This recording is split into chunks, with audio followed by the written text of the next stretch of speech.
Listo. Grabando. Releo esta parte. Parágrafo 9. La esencia de estas sustancias es un compuesto. Resta, por tanto, que el término esencia, lo que es en las sustancias compuestas, signifique algo que está compuesto a su vez por materia y forma. Y esto es consonante a lo que Boecio, en su comentario sobre las categorías, dice: ousia significa el compuesto, es decir, la esencia significa el compuesto de materia y forma. Ya lo habíamos visto, ni la pura materia ni la pura forma conforman la esencia. La esencia de la sustancia es el compuesto de materia y forma. Pues ousia en griego equivale al latín essentia.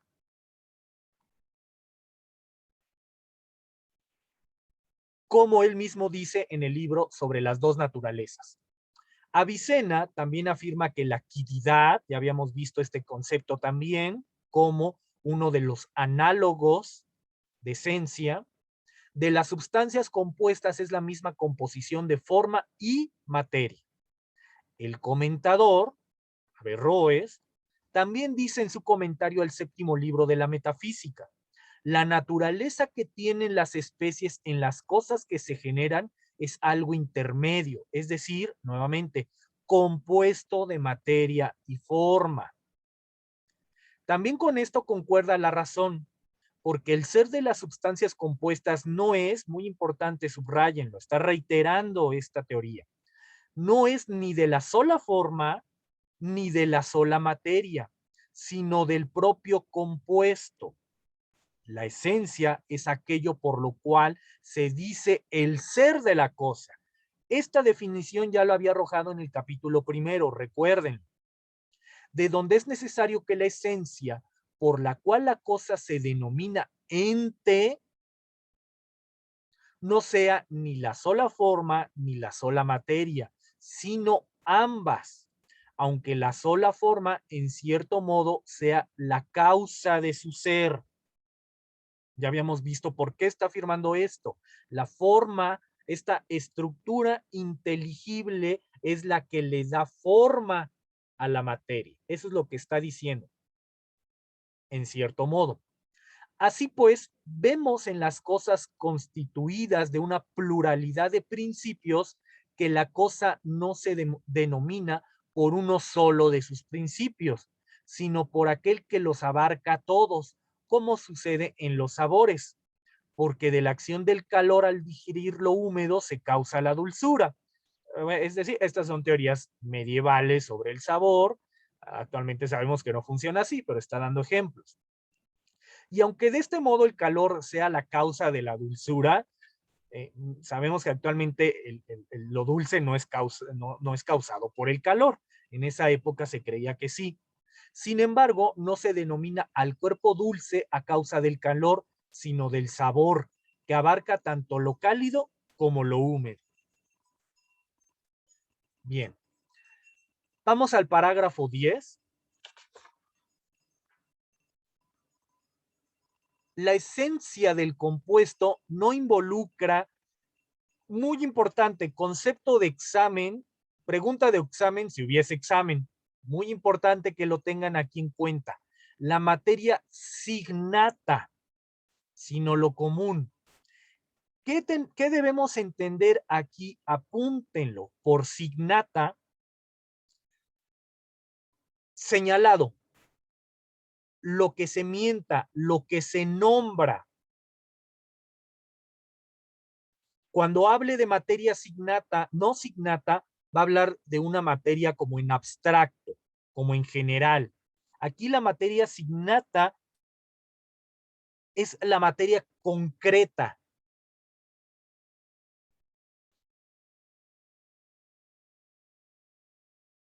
Muy importante que lo apunten.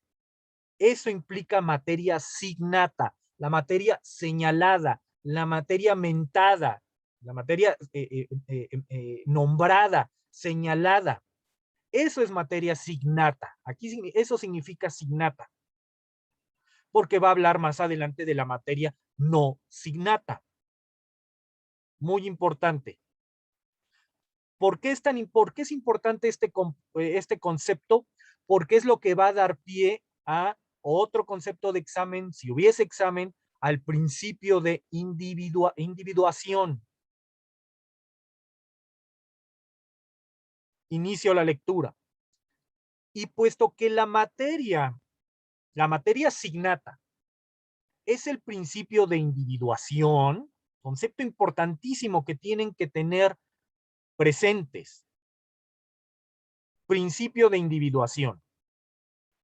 Y puesto que la materia es el principio de individuación, de esto parece seguirse fuertemente que la esencia, compuesta en sí por materia y forma simultáneamente, ya, teoría ilemórfica, ya debe estar muy clara, sea solo particular y no universal. Muy importante, aquí ya nos está explicando qué implica el principio de individuación. El principio de individuación mantiene una correlación con la materia signata, es decir, con la materia en particular, no la materia universal. Esto puede que no esté quedando claro en este momento, va a ir quedando claro más adelante, pero vayan señalando, vayan rescatando estas características. Entonces, la materia signata tiene que ver con lo particular, con lo singular, con lo concreto, con lo señalado, con lo mentado, no con lo universal. Lo universal, ya lo iremos viendo, mantiene una correlación con la materia no signata. Entonces, voy de nuevo. Y puesto que la materia es el principio de individuación, de esto parece seguirse fuertemente que la esencia, compuesta en sí por materia y forma simultáneamente, sea solo particular y no universal, con lo cual se seguiría que los universales carecen de definición. Si por esencia entendemos aquello que se significa por la definición. Y por eso hay que saber que la materia, no de cualquier modo considerada, aquí está la respuesta, es principio de individuación, pero no de cualquier modo considerada, sino solo la materia signata, es decir, la materia concreta. Entonces, ya está arrojando atisbos de este principio de individuación. El principio de individuación mantiene una relación con la materia, pero no cualquier tipo de materia, no en cualquier modo, sino con la materia signata, que es como ya les había dicho, debe quedar muy claro. La materia signata es la materia concreta, nombrada, señalada. En un momento voy a dar ejemplos para que quede muy claro esto. Y llamo materia signata a la que se considera bajo determinadas dimensiones. Subrayenlo. Este tipo de materia no es la que se pone para definir al hombre en cuanto hombre. No, porque eso sería lo universal.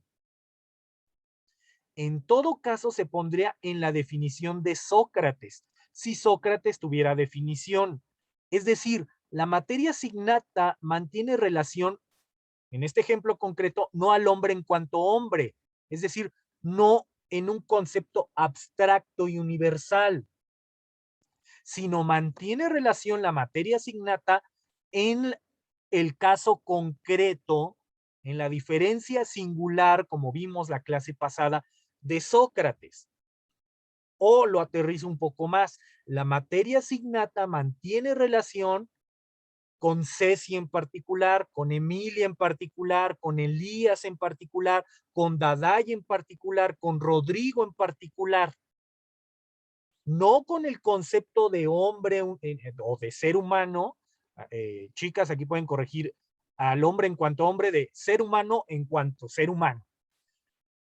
Es decir, la materia signata mantiene relación con las diferencias particulares, con los entes particulares, no con el universal.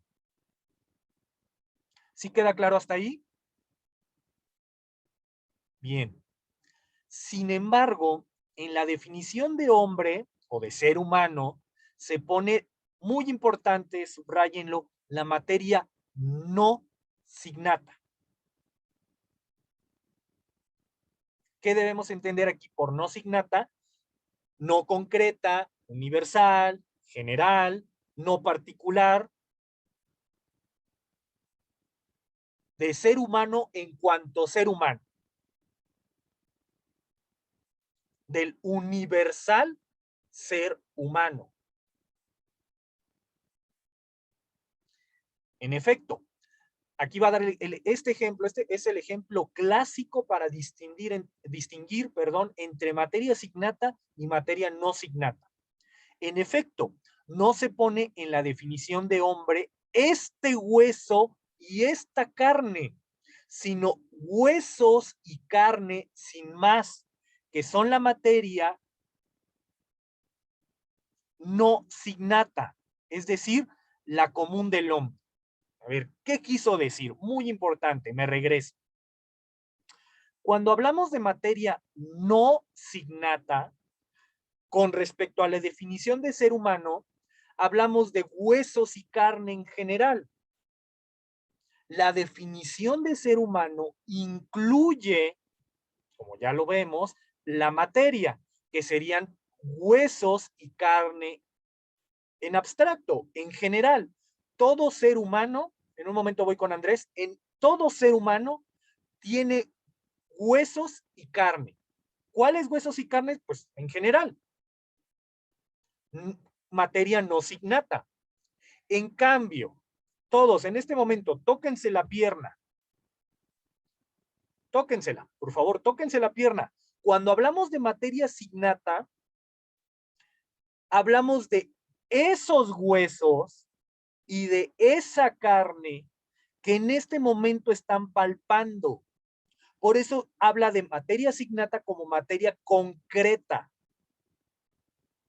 Cuando, repito, que quede muy claro, la materia no signata es el universal, es lo universal, lo general, lo abstracto. En el caso del ser humano, pues el ser humano se conforma de huesos y carne.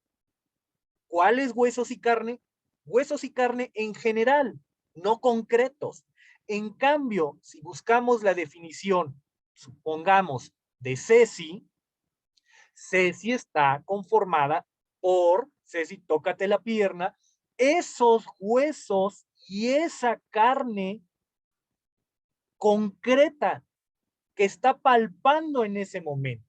Si buscamos la definición de Dardai, nuevamente a partir de esta materia signata, Dardai, tócate la pierna, ahí está, la materia signata es esos huesos y esa carne que en este momento estás palpando. ¿Sí queda claro? Esa es la diferencia entre materia signata y materia no signata. La materia signata es abstracta, es la definición en general. Huesos y carne. Aquí lo pone, lo subrayo. Huesos y carne en general, en abstracto. En cambio, la materia signata es estos huesos y esta carne en concreto, en particular. Muy importante que quede claro esto porque es lo que va a permitir, le va a permitir a Tomás definir el principio de individuación. Quito pantalla. ¿Dudas hasta aquí? Andrés, te escuchamos. Ya no, prof, tendré que pensarlo un poco más. ¿Sí? Pensarlo un poco más. Ok, muy bien. ¿Alguna otra duda? Pregunta. Entonces queda claro la diferencia entre materia signata, lo concreto, esto, es estos huesos y esta carne. Materia no signata es en general, es la definición general abstracta. En el caso de ser humano, que está conformado por huesos y carne. ¿Cuáles? General, en abstracto, no concretos. ¿Dudas? Veo al mismo tiempo, a ver, voy con Elvira y luego voy con Salomón. Gracias. ¿Nos podrías dar un ejemplo entonces de la materia abstracta? Es que creo que no lo entendí muy bien. Otro ejemplo, queda muy claro con seres, cuando buscamos la definición, por ejemplo, de árbol, la definición de árbol incluye, supongamos, madera y hojas, ¿no? Suponemos que todos los árboles tienen corteza, madera y tienen hojas. Cuando buscamos la definición de árbol en general, hablamos de corteza, madera y hojas en abstracto. En cambio, cuando supongamos que alguien en ese momento tiene un arbolito frente a usted, frente a ustedes hay un árbol concreto que ya incluso tiene nombre, se llama Goody. Pues Goody, el arbolito, cuando tratamos de definir a Goody, el arbolito en concreto, en particular, hablamos de esa madera, de esa corteza, de esas hojas en particular. ¿Sí queda más claro? Esa es la materia signata y no, signata es lo concreto. Esto, estos huesos, esta carne, esta corteza, estas hojas. Cuando es la materia no signata, es huesos y carne, en general, en abstracto. En el caso de los árboles, pues que tienen madera, que tienen corteza y tienen hojas, en general. ¿Sí? ¿Quién más alzó la mano? ¿Alguna otra duda? Yo, pero Salomón. es una duda más de las consecuencias ontológicas de este argumento. Sí. Em, Aparte de mis estudios filosóficos, yo también estudio mucho budismo y uno de los primeros movimientos ontológicos que hacen en casi todas las tradiciones es, este, todo fenómeno es compuesto, por lo tanto, todo fenómeno es impermanente. Y en uno de los comentarios que estaba leyendo, formulan su argumento muy similar a como lo está formulando aquí.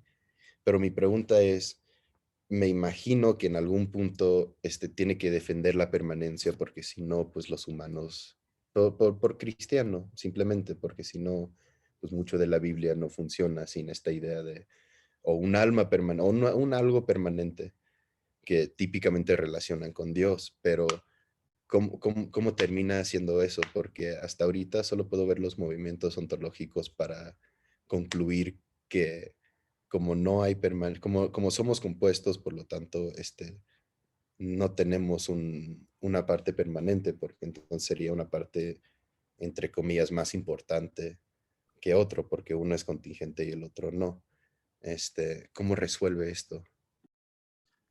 Bien, habría que ver qué tan irreductibles son el judeocristianismo y el budismo, es decir, qué tanto están separados y qué tanta comunicabilidad podría haber entre ellos, pero al menos en Tomás, por supuesto, la forma sería aquello que permanece. Aquí por eso quiero rescatar esta parte, este párrafo que puede responder, aunque la sola forma, en cierto modo, es decir, solo podemos hablar analógicamente, es decir, por similitudes. Aunque la sola forma sea la causa de su ser. Vamos al ejemplo concreto del ser humano. El ser humano, como ya vimos, es una sustancia compuesta de materia y forma, de cuerpo y alma. Aquí, el alma sería la forma del cuerpo del ser humano. Es decir, es la causa de su ser o causa de su esencia. Para Tomás, ya en sus textos propiamente teológicos, que no revisaremos, la forma es aquello que permanece. Es decir, bajo la realidad o en la realidad en la que nos encontramos, el ser humano perdería su substancialidad en el momento en que la materia y la forma dejan de estar en un estado compuesto. Aunque para Tomás, siguiendo la tradición judeocristiana, siguiendo el dogma católico, por supuesto, la forma del ser humano es inmortal. Es decir, el alma del ser humano permanece. No en esta realidad, no en este contexto en el que nos encontramos, por supuesto, pero en otra se mantendría. ¿Sí queda claro, Salomón? Sí, sí queda claro. Gracias. Sí, digamos, aquí Tomás hace esta distinción clara entre la razón natural, que bajo ciertos principios evidentes de suyo explica la realidad, y la razón sobrenatural, que está regida bajo, sí, ciertos principios de suyo también evidentes, pero que emanan de la revelación, ¿no? Esa sería la diferencia. Ambos, la razón natural y sobrenatural, se regirían bajo ciertos principios evidentes de suyo, propios, pero que se encuentran, digamos, en ámbitos distintos. Bajo, Bien, como, bajo sus propias definiciones, sus propios puntos de contexto ontológicos. bajo, si quieren, sí, suena horrible, bajo dos realidades diferentes, suena horrible eso, pero Sí, sí, en pero dos, se entiende. Ajá. dos contextos distintos, ¿no? Bien, ¿alguna otra duda, comentario? ¿No? Bien, continuamos. Vamos al parágrafo 11, llamado la materia signata y la designación del individuo respecto de la especie. Ya esto de la especie ya debe haber quedado muy claro con la clase pasada. Contra la diferencia formal y la designación de la especie respecto al género. ¿Qué página vamos? 19, perfecto. Por tanto, es claro que la esencia de hombre o de ser humano, chicas no se sientan excluidas, cuando habla de hombre en general, en abstracto, es decir, de ser humano, y la esencia de Sócrates solo difieren, ya esto debe haber quedado claro con la distinción entre materia signata y no signata. Por tanto, es claro que la esencia de hombre, de ser humano, y la esencia de Sócrates solo difieren respecto a lo designado y a lo no designado. Es decir, la diferencia entre la definición de ser humano y la definición de Sócrates o de individuo particular difieren con respecto a lo designado. En Sócrates son estos huesos y esta carne, y con respecto a ser humano son huesos y carne en general, lo no designado. ¿Queda claro? ¿Queda muy claro? Prof. ¿Sí, Andrés? Entonces, está hablando de los humanos como materia, ¿no? O sea, lo designado sería Sócrates, particularmente su apariencia material, no la existencia misma de Sócrates, ¿no? Como Eh, un poco heideggeriano en un sentido. no, no. Cuando, podríamos definir a Tomás, como un filósofo de la existencia, un filósofo existencialista, pero no en los términos de Sartre, ni en los términos de Heidegger. No, por ahí no va, por ahí no va. Es un filósofo del existir, pero no es un existencialismo como en el de Sartre, donde es una fenomenología de la existencia humana, como Sack define sus trabajos, y tampoco va en la línea de Heidegger, donde también hay una fenomenología de la existencia humana. Por ahí no va. Sí es un filósofo del existir, pero aquí cuando está hablando de la materia concreta, de estos huesos y esta carne, y cuando habla de la materia no designada, habla del concepto en abstracto. Los trabajos de fenomenología existencial de Sack y de Heidegger, que tampoco son similares entre sí, que hay muchas diferencias, no van en esa línea, no van por ahí. Es un análisis de la existencia, pero en un sentido metafísico. Sí queda claro, va por otro lado. ¿Sí, Sí, Andrés? sí, sí, sí, perfecto. No, sí, sí veo que, bueno, sí, es que sí, sí, sí. O sea, va más que nada al individuo materialmente, como Sócrates al apuntado, ¿no? La materia designada, lo que es Sócrates, la carne y hueso de Sócrates, pero no Sócrates mismo experimentando su existencia, que eso ya sería más existencialista. Exacto, no, por ahí no va. La fenomenología de la existencia humana de Sack es muy distinta, incluso a la de Heidegger, ¿no? Que es más ontológica, ¿no? Toda la primera parte de Ser y Tiempo es como él mismo lo llama, un análisis fenomenológico de la existencia, del Dasein. No, por ahí no vamos. Por ahí es muy diferente. Aunque Tomás sí podría definirse como un filósofo de la existencia, pero no en no en los sentidos fenomenológicos u ontológicos de Sack y de Heidegger.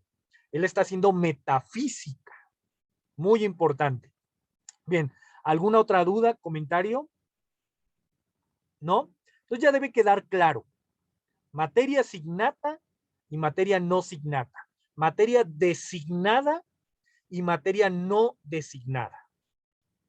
Por eso, el comentador, Averroes, afirma en el séptimo libro de la Metafísica: Sócrates no es otra cosa que animalidad y racionalidad, las cuales son su quiridad.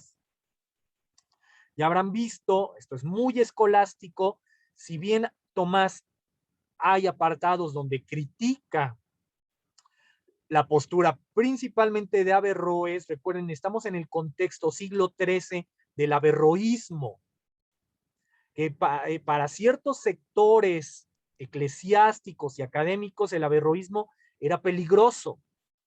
¿Por qué? Porque primero los comentarios venían de un gentil, de Averroes, que era un teólogo musulmán, y eran comentarios de un filósofo pagano, de Aristóteles.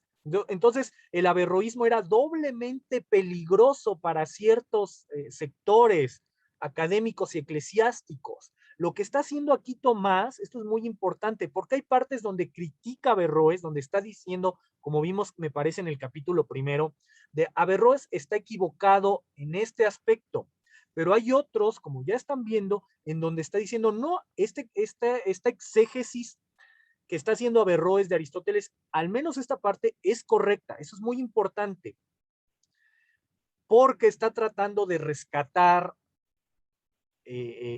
lo que Tomás considera correcto que hay en Aristóteles y que hay en Averroes. Muy importante que vean esta cuestión entre líneas. Entonces releo esta parte. Por eso, el comentador afirma en el séptimo libro de la Metafísica: Sócrates no es otra cosa que animalidad y racionalidad. Aquí obviamente está haciendo la distinción entre materia y forma, las cuales son subquiridad.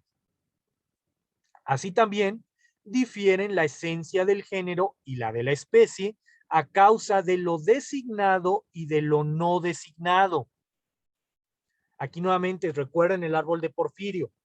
Las diferencias específicas son contrarias y a partir de ahí, del género, surge la especie.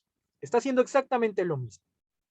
Aunque en ambos casos se da un modo distinto de designación, porque la designación del individuo respecto a la especie es por la materia, nuevamente, materia signata, subráyenlo, la materia determinada por las dimensiones.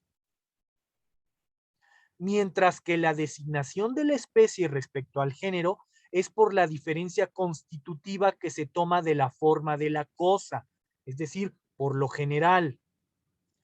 Pero esta determinación o designación que se da en la especie respecto al género no es por algo que exista en la esencia de la especie y que de ningún modo exista en la esencia del género, ya que por el contrario, cualquier cosa que está en la especie también está en el género.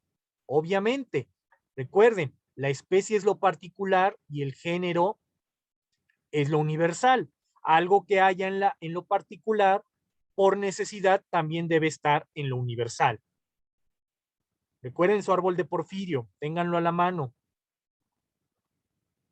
Aunque de modo indeterminado, pues si animal no fuera todo lo que es hombre, sino solo una parte de él, no se podría predicar de él, ya que ninguna parte integral se predica de su todo. Vamos con el parágrafo 12. Aquí va a dar una serie de ejemplos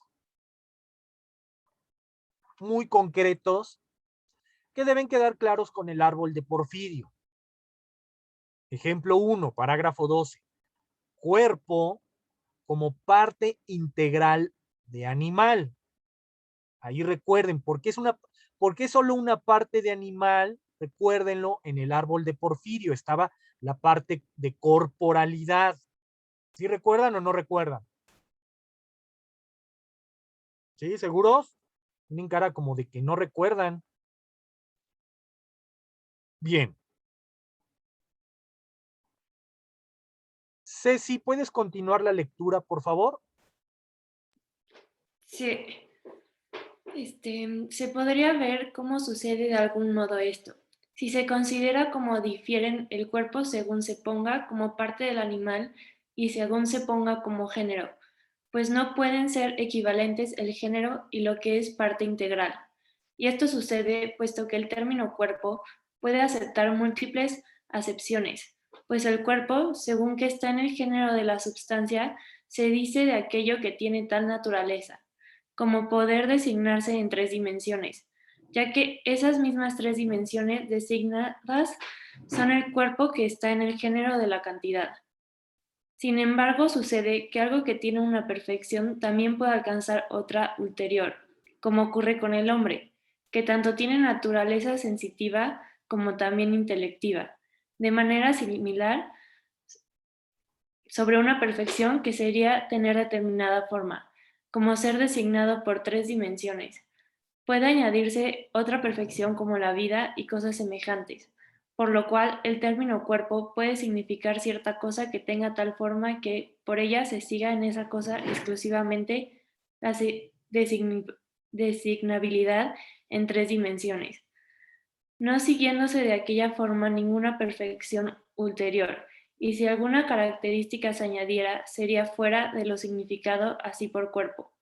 Y de este modo, antedicho, el cuerpo sería parte integral y materia del animal, porque así el término alma estaría más allá del significado del término cuerpo, y sería sobreañadido al mismo cuerpo, y así de estos dos, alma y cuerpo, como de sus partes, se construiría el animal. Bien, gracias. Entonces, a ver, ¿qué está tratando de decirnos aquí? Nos está diciendo que el cuerpo es una parte integral del animal. ¿Por qué? Recuérdenlo, ya lo vimos la clase pasada, voy a compartir. Ya lo habíamos visto. Aquí se encuentra la corporalidad en una de las partes de arriba de las diferencias específicas. Y encontramos el ejemplo concreto de animal hacia abajo. Lo que nos está diciendo aquí Tomás, es que el cuerpo es una parte integral del animal. Eso es lo que nos está definiendo aquí. Ya con el árbol de Porfirio queda muy claro. No podríamos encontrar ningún animal sin corporalidad. Todos los animales tienen como parte integral la corporalidad, el cuerpo. ¿Queda claro? Eso es lo que nos está definiendo en este ejemplo. Por eso era importante que tuviesen bien entendido el árbol de Porfirio, las diferencias entre género, especie y diferencia específica. ¿Dudas, comentarios hasta aquí? Los veo medio dormidos. Bien.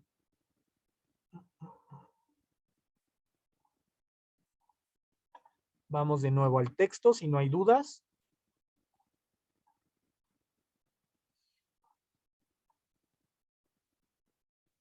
Bien. Andrés, ¿podrías leernos el parágrafo 13, por favor? Fuerte. Claro. El término, bueno, ejemplo 2, cuerpo como género de animal.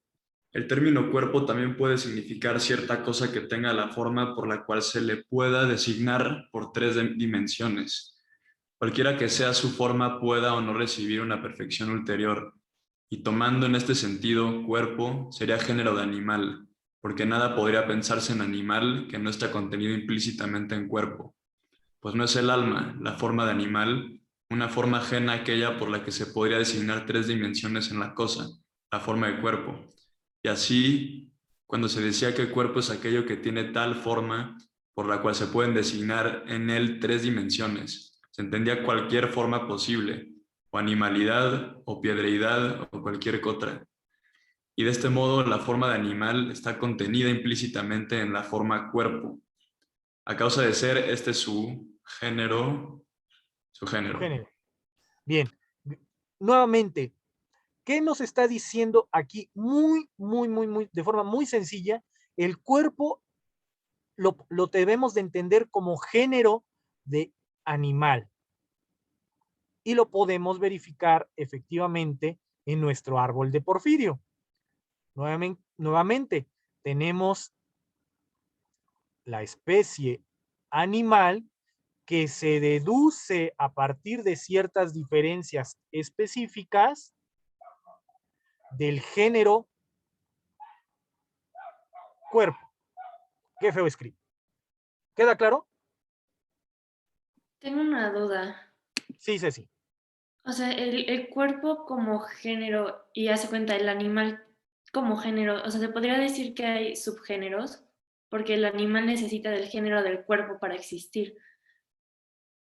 Bien, buena pregunta, Ceci. Es algo que ya habíamos visto en la clase pasada, no se les olvide, muy importante. Partamos de aquí, del cuerpo como género. Del cuerpo como género se genera la especie, cosa viviente, con las diferencias específicas de animado e inanimado. ¿Queda claro hasta ahí? Pero recordemos, la especie se puede convertir a su vez en género si nuevamente encontramos dos diferencias específicas, en este caso sensible e insensible, y de ahí generamos la especie animal. Ahora voy con tu pregunta, pero ¿cómo? Si animal es un género. Sí, efectivamente, animal se puede transformar en género si a partir de dos diferencias específicas contrarias, racional e irracional, de ahí encontramos la última especie, que sería ser humano. En este árbol de Porfirio ya no podría haber nada más abajo, más que las diferencias individuales, que ahí hablamos de Ceci, Elvira, Andrés, Rodrigo, etc. ¿Sí queda claro? ¿Por qué tu pregunta de si animal es un género? Sí, efectivamente es un género a partir de dos diferencias específicas, pero también puede ser especie si tiene como género cosa viviente. ¿Sí? Por ahí va tu pregunta, Ceci. Aquí los conceptos pueden ser géneros o especies dependiendo de si vamos hacia arriba o si vamos hacia abajo. ¿Queda claro? Sí, por ahí iba tu pregunta, ¿queda más claro? Sí, ya, gracias. Ahí está. ¿Alguna otra duda, comentario? No, seguros, los veo muy dormidos. Es muy general el árbol, ¿no? De Porfirio, porque la diferencia más específica es la del ser humano, no incluye la materia asignata como tal. La incluye implícitamente, por supuesto, pero si estamos aquí, el árbol de Porfirio lo que busca son definiciones y obviamente una definición, como ya lo saben, busca quitar particularidades para encontrar un significado general. Eso es un diccionario. Nietzsche tiene un texto para los que estén leyendo a Nietzsche o hayan leído a Nietzsche. Precisamente Nietzsche tiene un texto que se llama Sobre verdad y mentira en sentido extramoral, donde ahí va a dar una clara definición de definición. Una definición es quitar las particularidades, ir quitando las particularidades y encontrar un concepto general o universal que busca abarcar todas esas particularidades. Ser humano es un ser vivo, racional, un animal racional, y quita todas las particularidades. Luis Gerardo es un ser humano, pero tiene el cabello más largo. Andrés es un ser humano y tiene el cabello más corto, pero ambos son animales racionales. Vamos quitando todas las particularidades para encontrar lo universal. Eso es el árbol de Porfirio. ¿Sí? ¿Queda más claro? ¿Dudas? Alejandra. ¿Hay alguna, o sea, es que tengo un conflicto con la materia no signata, bueno, como la abstracta, porque siento que tiene como una intención de estructura, de ordenamiento, y no sé si en algún momento puede como empalmarse con la forma, que es en sí como lo que le da el ordenamiento a la materia, ¿no? Entonces, no sé si, o sea, siento que se parecen mucho y no sé dónde poner el límite, vaya. Claro, a ver, deja ver si entiendo tu pregunta. No comprendes, o no queda muy claro en qué lugar ocupa la materia no signata, Alejandra.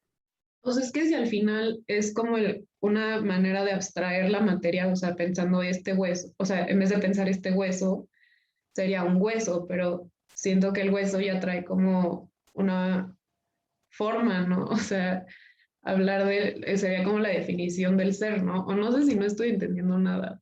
O sea, porque A ver, no sé, bueno, ajá. ajá. ¿Cuál sería, trata de arrojarme la definición de hueso? ¿Qué es un hueso? Qué buena pregunta, ¿verdad? Así, ¿qué es un hueso? Ah, caray. Vamos a estar O como sea, Agustín cuando yo sé lo que es el tiempo cuando no me lo preguntan, pero cuando me lo preguntan no lo sé. Así, ¿qué es un hueso? ¿Cómo podríamos definir un hueso? A ver, digamos, a ver, estructura ósea, dejémoslo así para no darnos demasiadas ok. vueltas. Un hueso es una estructura ósea, ¿no? Eso es en general, eso es en abstracto, porque no estoy señalando un hueso en particular. ¿Cuántos huesos tiene el ser humano en el cuerpo? Como 200 y algo, ¿no? Algo así. Ahí, discúlpenme mi ignorancia en biología, pero ahí estamos quitando todas las singularidades de los huesos. No es lo mismo nuestro hueso fémur que nuestro hueso, un hueso del dedo, que un hueso, no es lo mismo el cráneo, que es un hueso, a nuestro fémur, ¿no? No son lo mismo, pero ambos son huesos, porque como lo definí, espero no estar demasiado errado, como una estructura ósea. Sí, hasta ahí, eso sería cuando hablo de hueso en general, hablo de la materia no signata, de la materia, de la definición en un concepto abstracto. Hueso como estructura ósea en general, en abstracto. ¿Por qué en abstracto? Porque no la estoy señalando. En cambio, si yo digo, este cráneo, ya estoy hablando de materia signata. Porque ya estoy señalando una estructura ósea en particular.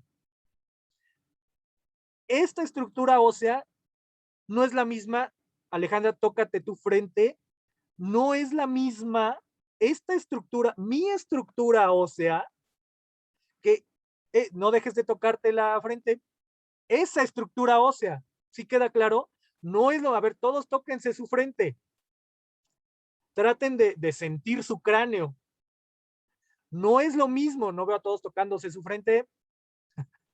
Eso es la diferencia entre la materia signata y no signata. La signata es este cráneo, esta carne que están tocando. La materia no signata es en general. ¿Sí, Alejandra?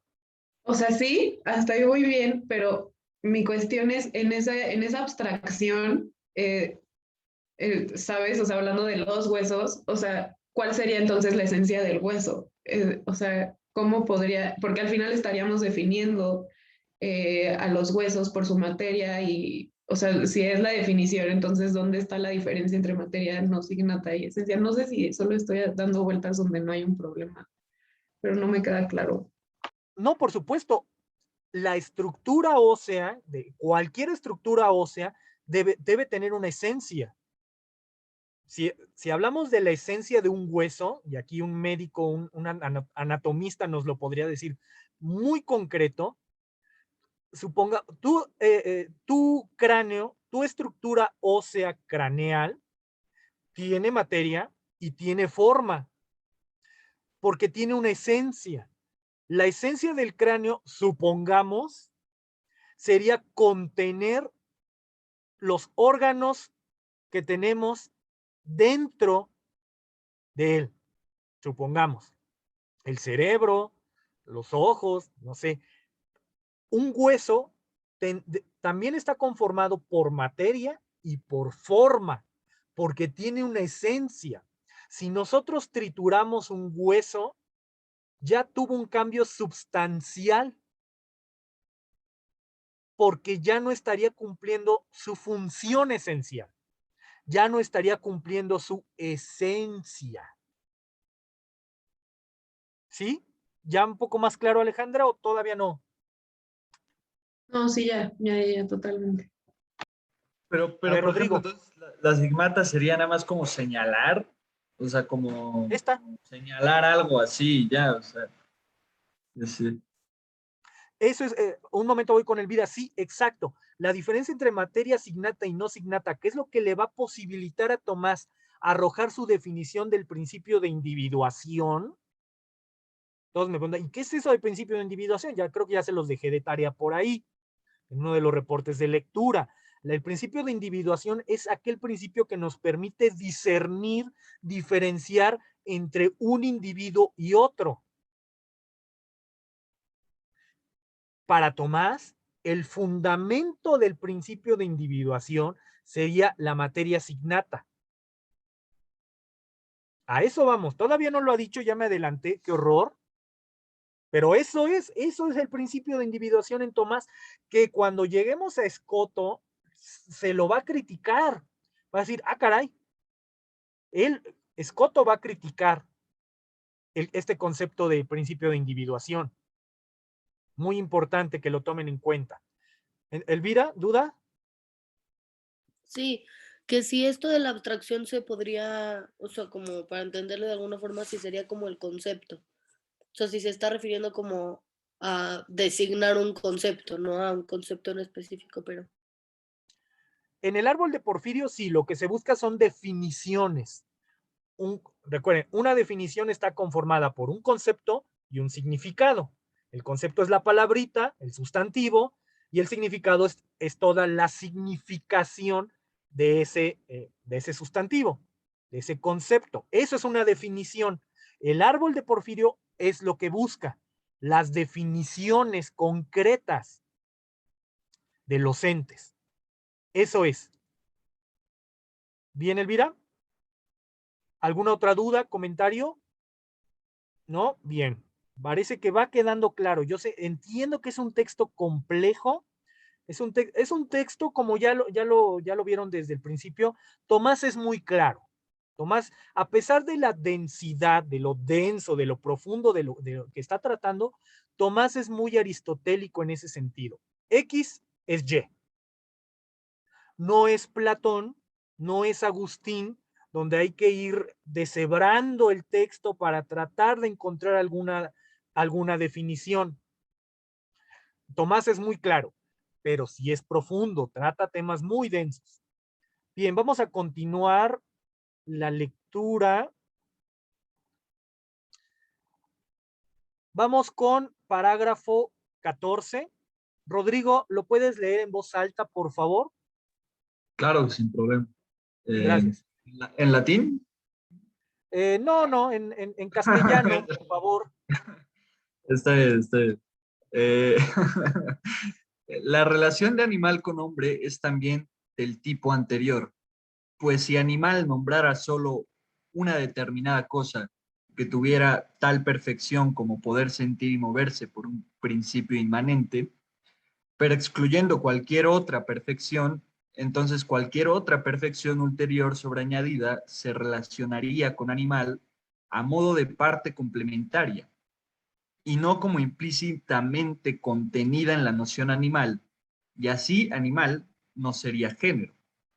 Por lo contrario, es género en cuanto significa cierta cosa de cuya forma provienen el sentido y el movimiento, cualquiera que sea esa forma, o únicamente alma sensible, o alma a la par sensible y racional. Bien, gracias. Nuevamente, nos está diciendo que el animal es género de ser humano. ¿Cómo lo podemos constatar? Vamos nuevamente al árbol de Porfirio.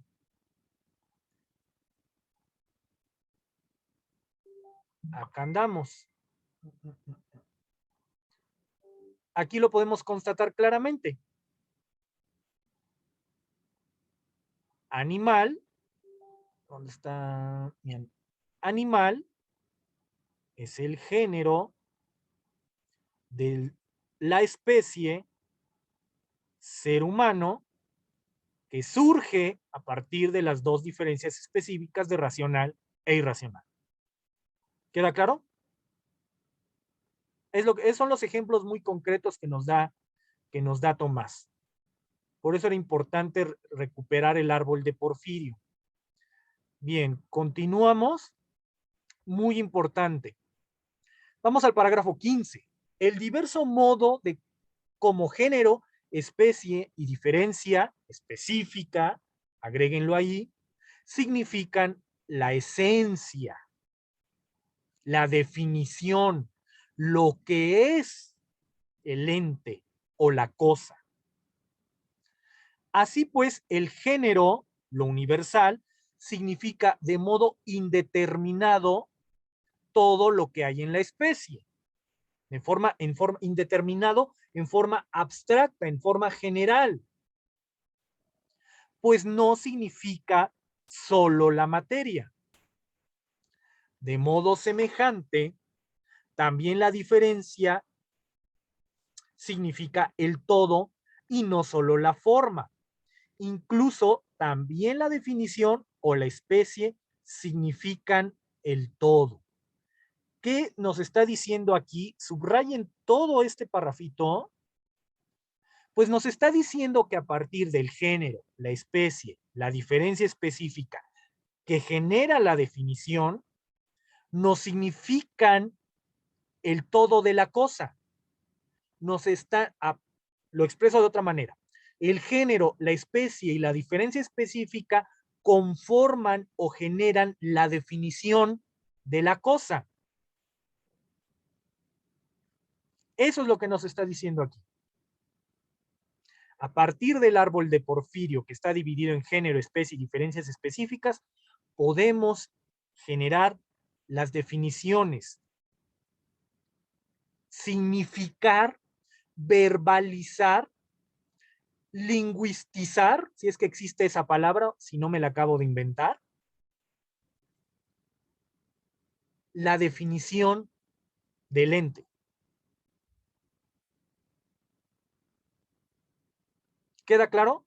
Como ya habíamos visto, como ya había mencionado Rodrigo hace unas clases, lo que busca Tomás es precisamente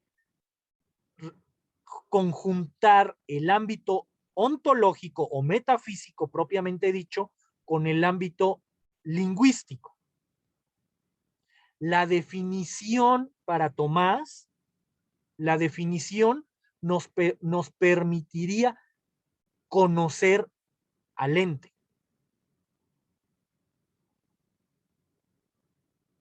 ¿Queda claro? ¿Dudas hasta aquí? ¿No? ¿Se me duermen? Continúo. Sin embargo, esto ocurre de modo distinto, pues el género significa el todo como cierto término que determina aquello que es material en la cosa sin determinación de la propia forma. De ahí que el género se tome de la materia, aunque no equivalga a la materia, de donde resulta claro por qué se dice cuerpo a lo que tiene la perfección de poder señalar en él 3 dimensiones. Y tal perfección existe materialmente, es decir, está abierta a una ulterior perfección. Recuerden, la materia está relacionada con la potencia, la forma con el acto. Pero la diferencia, por el contrario, es como cierto término tomado de una forma determinada, sin considerar en su noción cuál sea la materia determinada, como sucede cuando se dice animado a aquello que tiene alma, pues no se determina qué es, si cuerpo u otro ser, por lo que dice Avicena, que género no se entiende en la diferencia como parte de su esencia, sino solo como ente fuera de la esencia, al igual que el sujeto en la comprensión de las pasiones. Y así el género no se predica per se, en sí mismo, de la diferencia, como afirma el filósofo Aristóteles en el tercer libro de la metafísica y en el cuarto libro de los tópicos, sino que lo hace como el sujeto se predica de la pasión. Pero la definición o especie, muy importante, subrayen este último, pero la definición o especie comprende ambos, a saber, la materia determinada. Aquí, Alejandra, aquí está la respuesta a tu pregunta. Ya se me fue Alejandra. Pero la definición o especie comprende ambos, a saber, la materia determinada que se designa con el término género y la forma determinada que se designa con el término diferencia. Aquí, Alejandra, aquí te está respondiendo Tomás, ¿qué lugar ocupa la materia designada o signata en la definición? Reitero, la definición o especie comprende ambos, a saber, la materia signata determinada que se designa con el término género y la forma determinada que se designa con el término diferencia, agréguenlo ahí, específica. ¿Dudas hasta aquí? Bien, vamos con el parágrafo 16, que es muy importante. La definición a partir del todo universal y la definición a partir de las partes integrales. Es decir, la definición a partir del universal y la definición a partir de las partes. Bien. De esto se sigue el razonamiento por el que género, especie y diferencia específica, agréguenlo ahí, se relacionan proporcionalmente a la materia, la forma y el compuesto respectivamente en la naturaleza, aunque no se identifiquen con ellos. Pues ni el género es materia, aunque de ella se tome para significar el todo. Recuerden, el género es lo universal, por lo tanto nos permite significar el todo. Ni la diferencia es forma, aunque de ella se tome para significar el todo. Por lo cual decimos que hombre es animal racional y no compuesto de animal y de racional, como si decimos de él que está compuesto de alma y cuerpo. Pues el hombre es a partir del cuerpo y del alma como una tercera cosa constituida de las otras dos, pero no equivale a ninguna de ellas. ¿Qué nos está diciendo? Ya nos va a dar aquí la conclusión. El hombre, pues, subráyenlo. El hombre, pues, ni es ni la sola alma, ni el solo cuerpo. Pero si de algún modo se dijera que el hombre es compuesto de animal y de racional, no sería como una tercera cosa a partir de estas dos, sino como una tercera intención a partir de las dos intenciones. Aquí hago una pausa, vamos al pie de página 39, que es importante. Intellectus en este sentido significa intelección, intención lógica, noción o incluso concepto. Entonces, ¿qué nos está diciendo aquí? Repito, pero si de algún modo se dijera que el hombre es compuesto de animal y de racional, lo que no es, no sería como una tercera cosa a partir de estas dos, sino como una tercera noción. Ahí agréguenlo.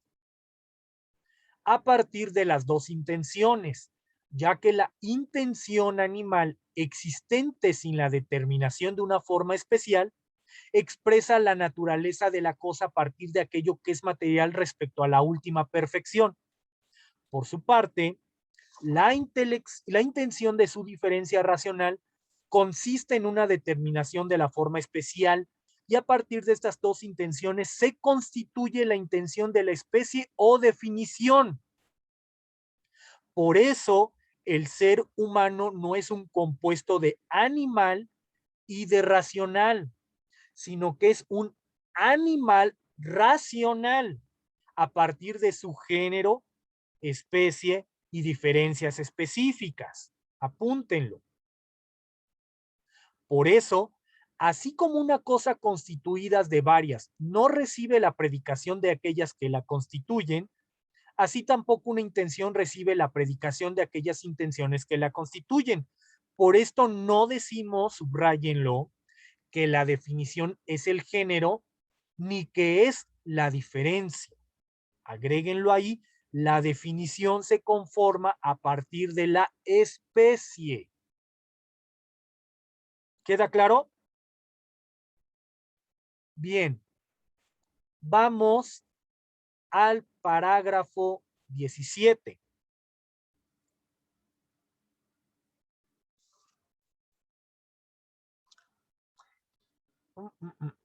El género supone cierta formalidad, pero por eso no se identifica del todo con la materia. Alejandra, ¿podrías leer el parágrafo 17, por favor? Sí. Aunque el género significa toda la esencia de la especie, no es necesario, sin embargo, que las diversas especies que están en el mismo género tengan una sola esencia, porque la unidad del género procede de la misma indeterminación o indiferencia.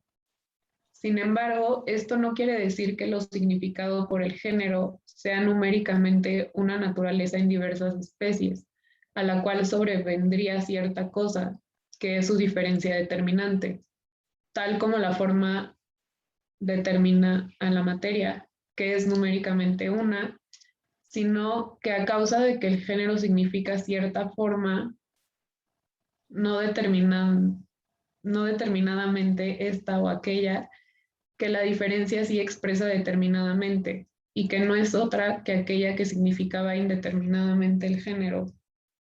Y por eso dice el comentador en el 11º de la metafísica que la materia prima se dice una por la remoción de todas las formas, pero el género se dice uno por la comunidad de la forma significada.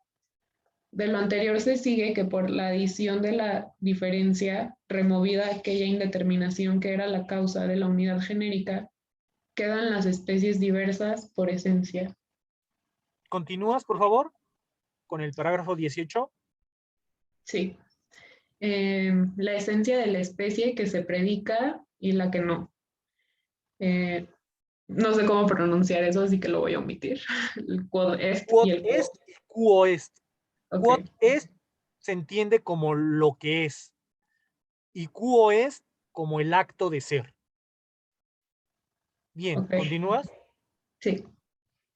Y puesto que, como se dijo, así como la naturaleza de la especie es indeterminada respecto al individuo, así también la naturaleza del género respecto a la especie.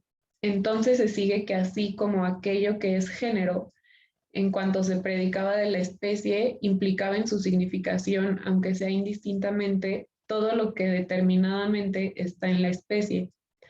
Así también lo que hay en la especie, en cuanto se predica del individuo, es necesario que signifique todo lo que esencialmente hay en el individuo, aunque indistintamente. Y de este modo, la esencia de la especie está significada por el término hombre, por lo cual hombre se predica de Sócrates. Bien, gracias, Pero, Alejandra. Muy ok, importante que vayan subrayando desde aquí. Y de este modo, la esencia de la especie está significada por el término ser humano u hombre, por lo cual hombre se predica de Sócrates. Muy importante, lo particular está incluido en lo general. Pero si significara la naturaleza de la especie con independencia de la materia designada, aquí está respuesta. La materia designada, que es el principio de individuación, entonces se le tendría como parte, y de este modo estaría significada por el término humanidad, pues humanidad significa aquello por lo que el hombre es hombre. Pero la materia designada no es aquello por lo que el hombre es hombre. Ya sabemos por qué, porque la materia designada señala lo particular. La materia designada es aquello por lo que Ceci es Ceci, por lo que Elvira es Elvira, por lo que Andrés es Andrés, por lo que Alejandra es Alejandra. La materia no designada efectivamente sería aquello por lo que el hombre es hombre o por lo que el ser humano es ser humano. Porque la materia designada, reiteramos, que quede muy claro, mienta lo individual, designa lo individual, concretiza lo individual. En cambio, la materia no designada o no signata mienta lo universal. Ya eso debe haber quedado muy claro, porque eso es el principio de individuación. Y así, de ninguna manera está contenida en aquello por lo cual el hombre es hombre. Como pues el concepto humanidad incluye solo aquello por lo cual el hombre es hombre, esto es, la forma, sucede que de su significado se excluye o prescinde la materia designada. Y puesto que la parte no se predica del todo, entonces humanidad no se predica ni de hombre ni de Sócrates. Por eso dice Avicena que la quididad del compuesto no es el compuesto mismo del cual es quididad, aunque la misma quididad a su vez esté compuesta, tal como sucede en humanidad. Quo est, que aunque es compuesta, no es hombre. Quod est, sino que es necesario que sea recibida en algo que sea materia designada. Muy importante. Entonces, vemos, ¿dónde estoy? 19. Acá no. Bien. Entonces, ya queda claro, para Tomás, el principio de individuación, ya lo dijo aquí, está conformado a partir de la materia signata. ¿Qué debemos entender por principio de individuación? El principio de individuación es aquel principio que nos permite discernir, diferenciar a un individuo de otro.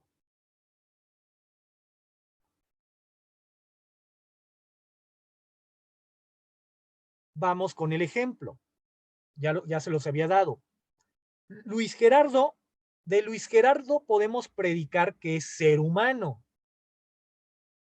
De Dadaí podemos predicar que es ser humano. De Rodrigo podemos predicar que es ser humano.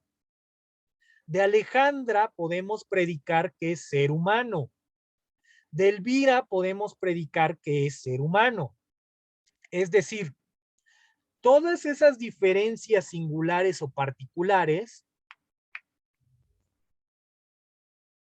están contenidas en el universal ser humano o humanidad. O si quieren escucharse muy filósofos, la serhumaneidad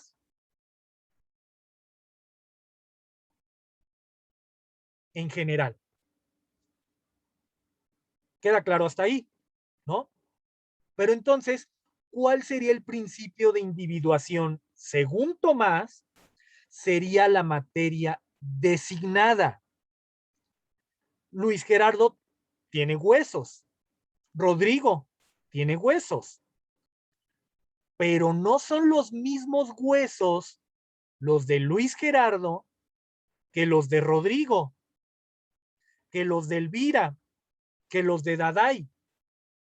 Es decir, el principio de, apúntenlo, pregunta, respuesta de examen, si hubiera examen, pero debe quedar muy claro. El principio de individuación en Tomás está fundamentado en la materia signata, porque no son los mismos huesos los de Luis Gerardo, ni es la misma carne la de Luis Gerardo que la de Rodrigo. No son los mismos, a pesar de que ambos están englobados en el concepto humanidad, en el concepto ser humano, que por supuesto incluye la materia no signata de huesos y carne, no son los mismos huesos los de Luis Gerardo que los de Rodrigo.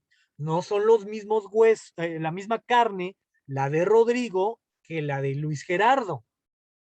¿Sí queda claro? Los veo con cara de espantados. Dudas. Eso es el principio de individuación. El principio de individuación nos permite distinguir entre un individuo y otro. Y a pesar de que Luis Gerardo y Rodrigo son ambos seres humanos, y ambos, por tanto, tienen huesos y carne, no son los mismos huesos y carnes los que tiene Luis Gerardo que los que tiene Rodrigo. ¿Queda claro? Eso es el principio de individuación en Tomás. Que Escoto, ya lo veremos, lo va a criticar. ¿Dudas hasta aquí? A ver, estoy viendo comentarios. La última pregunta de Elvira, ¿sería como el dilema de la arcilla? ¿Cuál dilema de la arcilla? No, perdón, es que ya no me acuerdo qué estaban comentando cuando lo escribí, perdónenme. Ok. Ahí, ahí pueden recordar, para tratar de hacer una analogía que puede no ser la más exacta. Si han leído el Timeo de Platón, recordarán cuando habla del demiurgo. El demiurgo tiene la idea de crear un objeto, una persona, y tiene la materia. Él vierte esa idea en la materia, pero está limitado, está acotado a las delimitaciones de la materia misma. Por ahí podría ir eso del dilema de la arcilla, no sé. Pero entonces queda claro este concepto del principio de individuación. ¿Sí? Todos muevan la cabeza, no se me duerman. ¿Sí se tomaron su cafecito antes de entrar a clase para que no estén dormidos? Bien. Vamos a continuar. Si ya quedó muy claro. Vamos al parágrafo 19.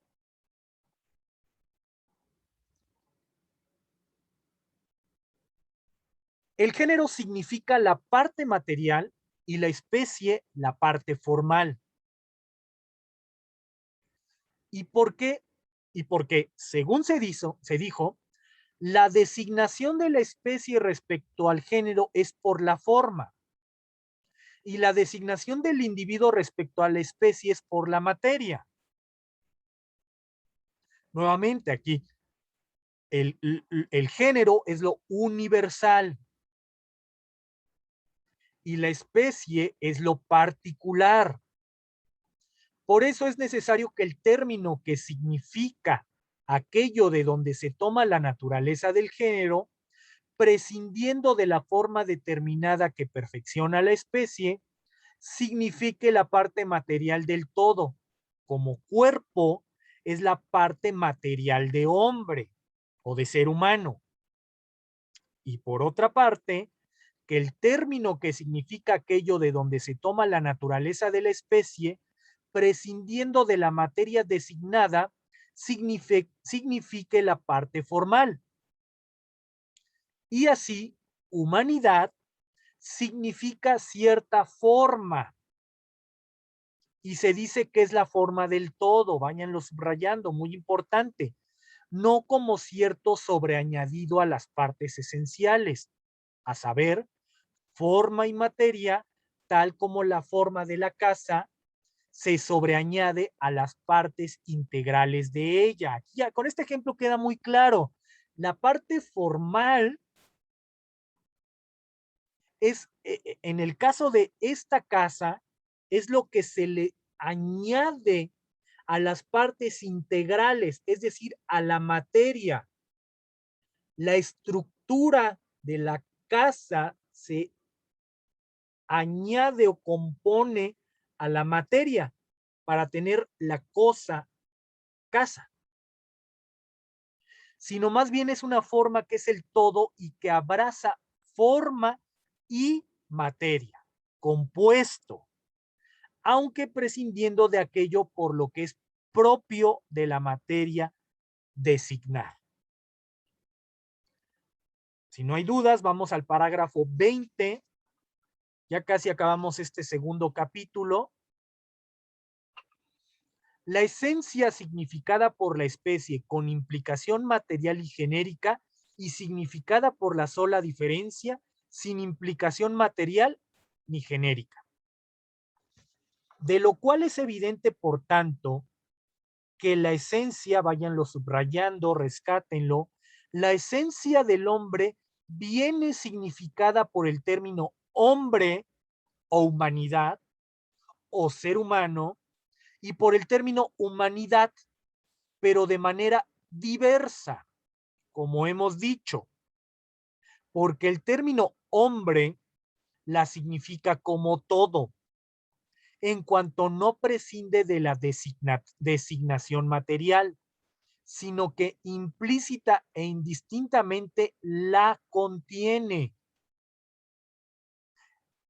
El universal, humanidad, de cierta manera, implica la materialidad y la formalidad, tal como se dijo que el género contiene la diferencia. Y a causa de esto, el término hombre se predica de los individuos. ¿Ya? Es con el ejemplo que les di. Ser humano incluye todas las diferencias individuales. Continúo. Sin embargo, el término humanidad la significa como parte. En cuanto no contiene en su significado más que aquello por lo cual el hombre es hombre y prescinde de toda designación, por lo cual no se predica de los hombres individuales. Y a causa de esto, el término esencia a veces se encuentra predicado de la cosa, como cuando decimos que Sócrates es cierta esencia, y a veces se niega, como cuando decimos que la esencia de Sócrates no es Sócrates, ¿no? Obviamente la esencia de Sócrates no puede ser Sócrates. ¿Dudas hasta aquí? Yo tengo una duda. Entonces, o sea, ¿él cree en esencias particulares o no cree en esencias particulares? En una parte recuerda que lo dijo de cierto modo, es decir, por analogía podemos decir que tú, Ceci, tienes una esencia, por analogía. Es decir, de cierta manera o de cierto modo, Ceci, tú tienes algo que hace que tú seas Ceci. Pero Tomás lo dijo en una parte que ya habíamos leído arriba, de cierto modo, de cierta forma. No es que exista la esencia de Ceci, eso no existe. No es que exista la esencia de Rodrigo, no es que exista la esencia de Elvira. Podemos decir de cierta manera, de cierto modo, en términos medievales, por analogía, por similitud, podemos afirmar que Ceci tiene cierta esencia. Podemos decir que Rodrigo tiene cierta esencia, la rodrigueidad o la ceciseidad o la elvireidad, ¿no? Pero no, es solo una forma de decirlo, de cierta manera, de cierto modo. La esencia que efectivamente podríamos decir que estos casos particulares tienen es el de humanidad. Rodrigo, te escucho. Pero ¿qué por ejemplo, del alma? O sea, el alma individual, o sea, no también, digo, pregunto porque no me hubiera imaginado que esto estuviera planteado aquí por Agustín, digo Agustín, por Tomás. O sea, como que pienso, o sea, digo, la pregunta es, creo que no pregunté nada. O sea, la pregunta es, o sea, ¿qué del individuo? O sea, el individuo no contiene también, en cierta manera, pues su alma, su individualidad, por decirlo así, o sea, no también, digo, no es esencial, pero pues no hay algo no hay una diferencia específica en cada individuo.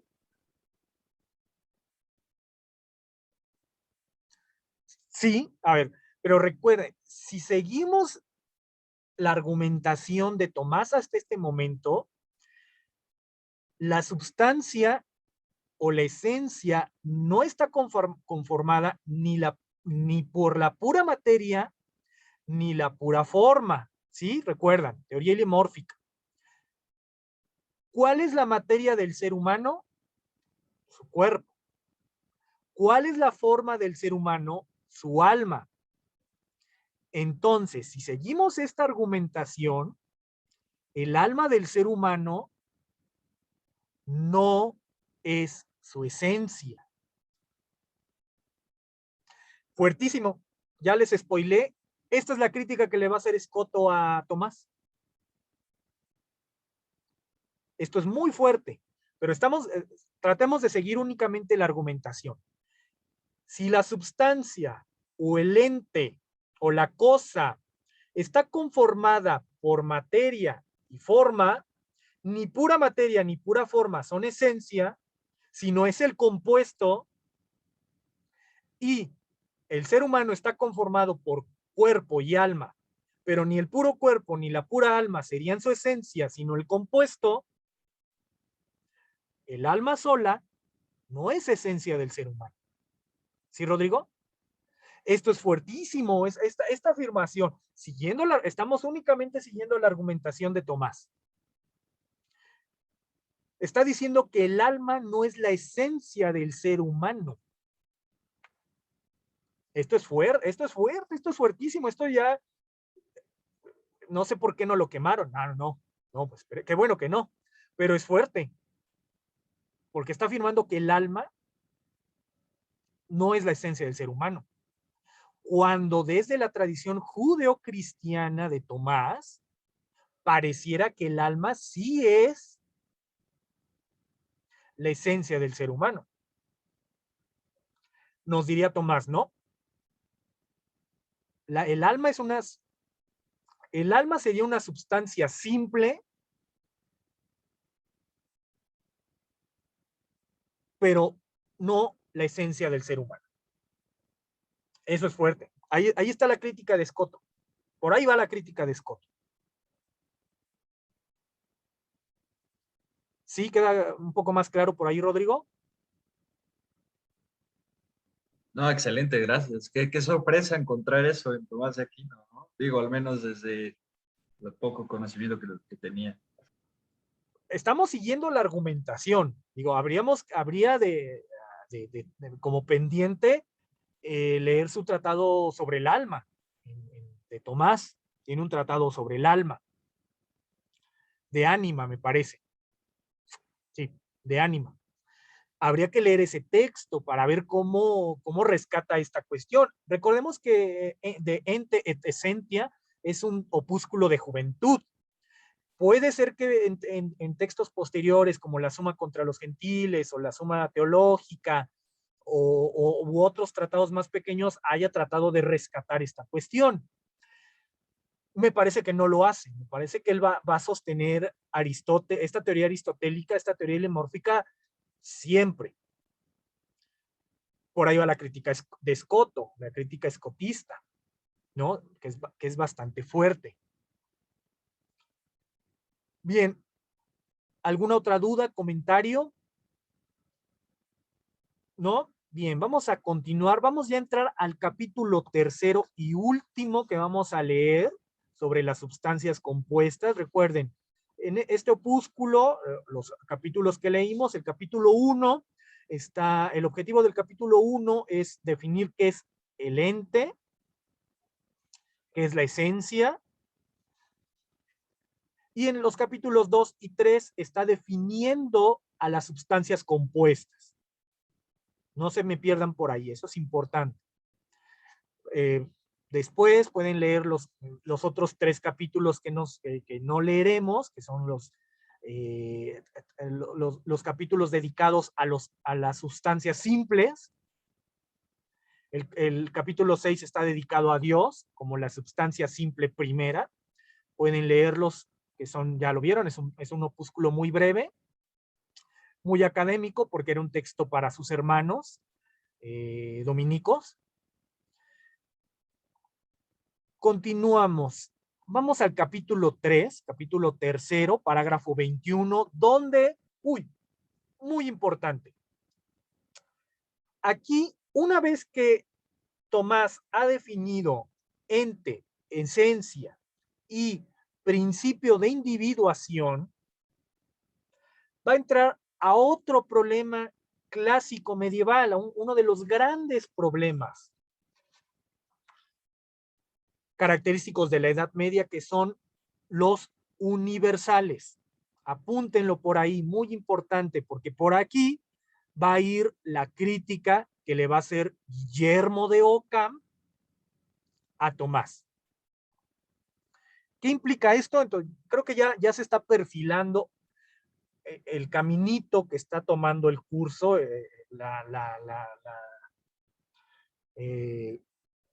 el sendero por el que vamos.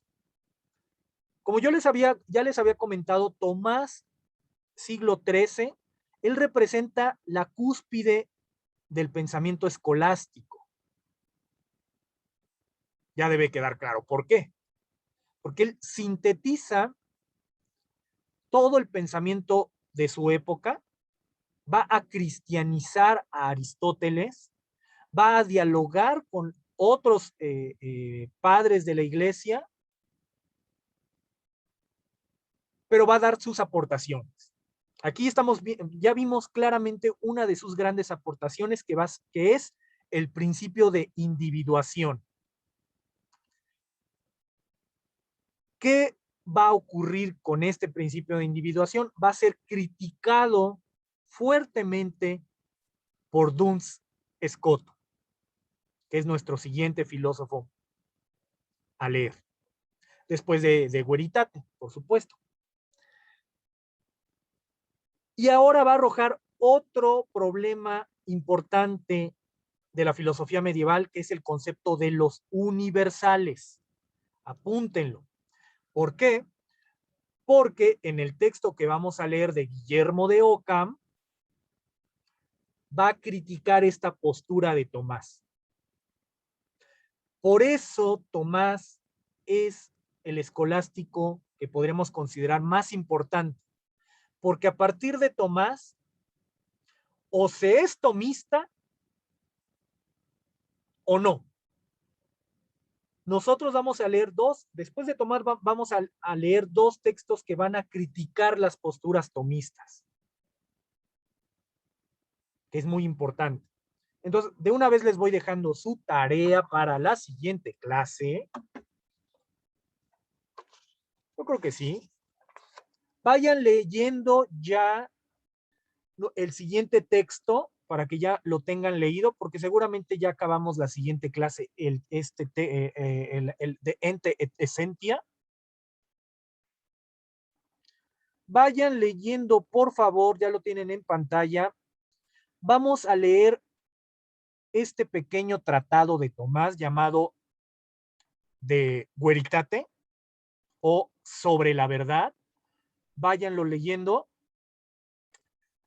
Únicamente vamos a leer la cuestión 1, la cuestión 1, que es relativamente breve. Es todo esto. Y cuando lleguen a la cuestión 2, ahí se detienen. Ya no vamos a leer la cuestión 2, porque precisamente ya son cuestiones más de teología, ahí lo pueden ver, sobre la ciencia de Dios, sobre el conocimiento de Dios. Cuando lean ciencia en estos tratados medievales, no es la ciencia experimental que nosotros tenemos, sino ciencia en el sentido original como conocimiento. Entonces vamos a leer ese texto ya la siguiente sesión. Yo creo que sí, ya acabamos. Y me entregan su reporte sobre este texto, sobre la verdad, concentrándose en los trascendentales. Esa es su tarea para la siguiente, su reporte de lectura. Así, regresamos a De Ente et Essentia. Y aquí el propio título del parágrafo nos dice este concepto importante. Los universales convienen a la esencia entendida como todo, no como parte. Muy importante. La definición universal o general comprende el todo. Eso es lo que nos está diciendo aquí Tomás. Visto, por tanto, lo que se significa con el nombre esencia, lo que es aquello que hace que una cosa sea lo que es, en las sustancias compuestas, materia y forma, hay que ver de qué modo se relaciona la esencia con las nociones de género, especie y diferencia específica. Agréguenlo ahí. Árbol de Porfirio. Y puesto que lo que conviene a la noción de género, a lo particular, universal, corríjanme, no, estoy tratando de ver si siguen despiertos. Género universal, especie particular y diferencia a partir de los contrarios, se predica de lo singular concreto, es imposible que concepto de examen, si hubiera examen, es imposible que una noción universal como género o especie convenga a la esencia en cuanto es significada a modo de parte, como el término humanidad o animalidad. Aquí es como si dijéramos, Rodrigo participa de la humanidad solo en parte. Ah, caray. O Andrés solo participa del concepto de animalidad, pero solo en parte. ¿Sí? Ah, caray. No, son géneros. Por lo tanto, son universales. Por lo tanto, Andrés, Rodrigo, Ceci y Elvira participan de estos universales en totalidad. Y por eso dice Avicena que racionalidad no es diferencia, sino principio de la diferencia, diferencia específica. Y por la misma razón, humanidad no es especie, ni animalidad, es género. De manera semejante, no se puede decir que la noción de género o especie convenga a la esencia como una cosa existente fuera de los singulares. Muy importante, subrayenlo. Como proponían los platónicos, porque así el género y la especie no se predicarían de este individuo. Pues no se puede decir que Sócrates sea esto que está separado de él. Además, aquello separado tampoco serviría para conocer este singular. Muy importante, subrayenme todo eso. ¿Qué es lo que está tratando de decir? Nuevamente, recuerden, la esencia, ay, me quedan 10 minutos, espero poder explicarlo bien en 10 minutos y no lo retomamos. Recuerden, la esencia de en Platón, ¿dónde está? Andrés. Estaba apuntando arriba. Las ideas, ¿no? Exacto. Las esencias platónicas no están en las cosas, están en el topos Uranus, en el mundo de las ideas.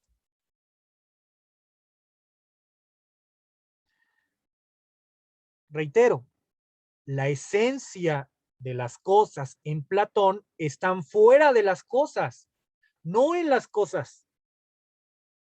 Porque las ideas o esencias de las cosas son reales por sí mismas, son trascendentes, están fuera, están separados. La esencia de la silla, recuerden, libro 10 de la República, libro 10 o 6, no recuerdo. La sillaseidad está acá. Y la silla es silla solo porque participa de la esencia o idea en sí de silla. Es el ejemplo que da Platón, recuerden, en la República. Ya después Sócrates dice, bueno, no está la silla perfecta. No. Está la justicia en sí, la belleza en sí. Es decir, las esencias son reales por sí mismas, existen y preexisten por sí mismas independiente de los sujetos individuales. Eso, pregunta de examen, ya lo deben de saber, por su historia de la filosofía medieval, se llama realismo exagerado. Si recuerdan, para Platón es un realista exagerado porque va a decir que las ideas existen realmente. ¿Sí queda claro hasta ahí? En términos que estamos leyendo ahorita, los universales estarían fuera de las cosas. Tomás aquí nos está diciendo, no puede ser así. Vuelvo al texto. De manera semejante, lo repito, De manera semejante, no se puede decir que la noción de género o especie convenga la esencia como una cosa existente fuera de los singulares. Ahí está. Como proponían los platónicos. La cosa en sí, para Platón, está fuera de los singulares. La sillaceidad o la cameidad, porque también habla de camas, están aquí. Las esencias están aquí. En este mundo de las ideas, hermoso y perfecto, están ahí. Por lo tanto, aquí Tomás está llamando a estos los universales, que son las definiciones universales. La justicia, la belleza, la verdad. Spoiler, trascendentales. Y estarían fuera de los singulares. Vamos con un caso concreto. Todos vean a Rodrigo. Rodrigo, la esencia de Rodrigo, si es que existe tal cosa que sería ser humano, estaría acá. La serhumaneidad, incorrecto, la humanidad estaría acá. Y aquí, bueno, yo tengo a Rodrigo aquí abajito, no sé dónde esté en su pantalla, pero yo aquí lo tengo, aquí está. Y aquí está el ser concreto. Aquí, o no sé, a ver, todos señalen a Rodrigo en sus cámaras. ¿Dónde está Rodrigo según? Pues ahí está, ahí todos señalen a Rodrigo. Pues la esencia de Rodrigo, que es la humanidad, está fuera de Rodrigo para Platón. Él participa, el caso particular participa de la humanidad, pero está fuera. Eso es el realismo exagerado de Platón, así se le llama, donde vamos a conceptualizarlo como si fuera examen, los universales están fuera de los objetos singulares. ¿Queda claro? Eso es el realismo exagerado. ¿Qué nos está diciendo Tomás? No. A partir de Aristóteles, como ya lo habíamos visto, Aristóteles se va a cuestionar, bueno, ¿y cómo? Primero, ¿cómo participan? ¿Cómo es esta participación? Porque Platón nunca lo dijo. Al menos en sus textos publicados, quizá dentro de la academia lo haya dicho alguna vez, pero en los textos que nosotros conocemos de Platón, nunca explica Platón cómo es que este individuo, este sujeto particular, participa de la universal. Jamás lo dice. Aristóteles va a haber problemas en eso. Y segundo, como ya lo saben, Aristóteles va a decir, pues es que si duplicamos las realidades y tenemos un mundo sensible y un mundo inteligible, el de los casos particulares y el de las ideas, Aristóteles va a decir, pues multiplicamos por 2 los problemas, porque debemos explicar al mundo sensible y debemos explicar al mundo inteligible. Aristóteles va a decir, no, solo hay un mundo sensible, efectivamente. Nuestro conocimiento inicia en lo sensible, va a decir Aristóteles, y Tomás va a estar de acuerdo con eso. Todo nuestro conocimiento de la realidad empieza con lo sensible. Pero Aristóteles va a decir, pero va más allá. Tomás va a decir, pero va un poco más allá. Kant no fue novedoso en ese sentido. ¿Okay? Para los que ya hayan leído a Kant, Kant va a decir, efectivamente, todo nuestro conocimiento inicia con la sensibilidad, pero va más allá. También en Kant. Pues ya Aristóteles lo dijo, Tomás ya lo dijo. Y ahí nos vamos a quedar. ¿Y hacia dónde vamos? ¿Hacia dónde va más allá? Continuará. Bien. Entonces, tarea, relean el capítulo 3 de Ente et Essentia enfocándose en el concepto de universal. ¿Qué son los universales? Bueno, ya los vimos. ¿Qué son estas definiciones generales? ¿Cuál es la propuesta de Tomás? Ya me lo habían entregado en el reporte de lectura, pero enfóquense. Ya con lo que hemos leído, ya debe quedar mucho más claro. Porque eso es con lo que vamos a ver con la crítica de Escoto. Perdón, de Occam. En Escoto creo que no lo vamos a ver, puede que sí. Y para ya la siguiente clase entreguen su reporte de la siguiente lectura, que es de Veritate, donde vamos a ver la propuesta de Tomás de los trascendentales.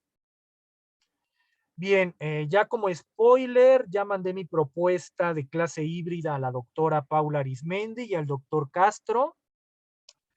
Ya estoy esperando su aprobación para que podamos vernos 2 sesiones al mes en el campus. Yo sé que quieren más, pero recuerden, seguimos en pandemia. Todavía no termina todavía no terminan las vacunaciones, así que es importante. Por eso yo quisiera más, pero es importante respetar, tener en cuenta que seguimos en esta pandemia, así que 2 sesiones al mes, que ya nos veamos análogamente, ya no solo digital. Me parece bastante bien, me parece muy fructífero. Y ya váyanlo apuntando para el 21 de septiembre, que va a ser una reunión todavía digital. Hay una invitada, la maestra Janet Sotelo de la Ibero, que nos va a hablar sobre el papel de la mujer en la Edad Media. Eso va a ser una conferencia muy importante porque, bueno, el hombre como varón está usualmente más visibilizado en este periodo medieval, y en vista de la paridad que hay dentro del grupo, me parece muy bien. Va a hablarnos esta profesora, la maestra Janet Sotelo, sobre pues las mujeres, el rol de la mujer en la Edad Media, que también había algunas intelectuales, algunas estudiosas. Va a relacionarlo con la mística, que es un concepto muy importante en la Edad Media, así que váyanlo apuntando. Va a ser el 21 de septiembre. En Twitter ya subí 2 textos, que si los que ya revisaron mi Twitter, ya ahí están 2 textos que vayan revisando para esa sesión. Bien, ¿dudas, comentarios? Ya me pasé por 1 minuto. Si no hay dudas, comentarios, pues, Emilia, ¿duda? No te oigo. Es rápido, nomás que tengo una materia los jueves que nos vamos a reunir en la Ibero y quería ver si pueden coincidir, o sea, los jueves, los días que vayamos a la universidad, para que no tenga que subir 2 veces a la semana. Estoy proponiendo unas fechas en concreto. Algunas veces será en martes, algunas serán jueves, así que en realidad yo creo que las fechas se las estaré dando ya la próxima semana. Así que pues no sabría decirte si van a coincidir o no. Esperemos que sí. Fuera de eso, pues no sabría. Pero Ok. bueno, lo vemos la próxima semana, ¿vale? Sí. Perfecto. Muchas Entonces nos gracias. vemos, cuídense, lean, Claro que sí, diviértanse. muchísimas gracias. Gracias. Sea un gran fin, Dale, profe. nos vemos, gracias. ¿Puedo robar más? Gracias, profe. ¿Sí? La semana pasada tuve unos problemas familiares, entonces no estuve, bueno, pues con conexión a internet ni oportunidad de nada, y quería ver si tenías grabadas las clases de la semana pasada. No, de hecho, esta es la primera que grabo.